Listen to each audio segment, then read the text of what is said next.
सियासत की दुनिया में कोई किसी के लिए अपरिहार्य नहीं है। जब जहां जो खांचे में फिट नहीं बैठा वो इस दुनिया से बाहर, सियासी सर्कस से कोई खुद को बाहर कर लेता है तो किसी को बाहर कर दिया जाता है। अब बाहर होने के खेल में इस्तीफे की बड़ी भूमिका होती है। कुछ लोग इस्तीफा देते हैं तो कुछ मजबूर होकर दे देते हैं। ऐसे में पूर्व उपराष्ट्रपति जगदीप धनखड़ के साथ क्या हुआ होगा? 21 जुलाई रात 9 बजे से पहले जगदीप धनखड़ भारत के उपराष्ट्रपति थे, राज्यसभा के सभापति थे। लेकिन 9 बजे के बाद तस्वीर बदली। उन्होंने खुद ट्वीट कर जानकारी दी कि स्वास्थ्य कारणों से उन्होंने इस्तीफा दे दिया। इस इस्तीफे ने आम लोग हों या खास आज की तारीख में कयास लगा रहे हैं कि ऐसा क्या हुआ जिसके कारण जगदीप धनखड़ ने इस्तीफा दे दिया।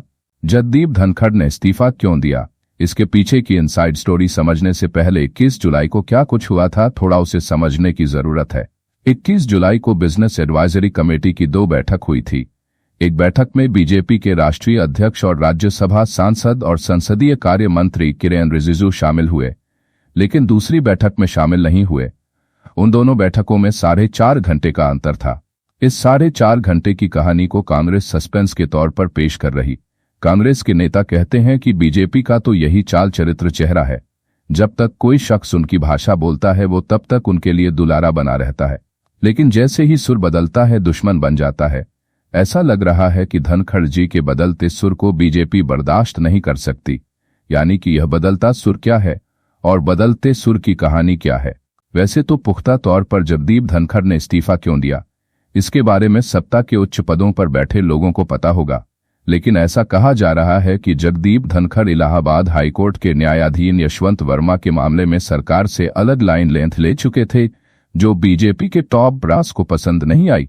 जैसा कि हम सब जानते हैं कि यशवंत वर्मा कैश मामले में कानूनी कार्रवाई का सामना करने के साथ साथ संसदीय व्यवस्था में महाभियोग का सामना कर सकते हैं।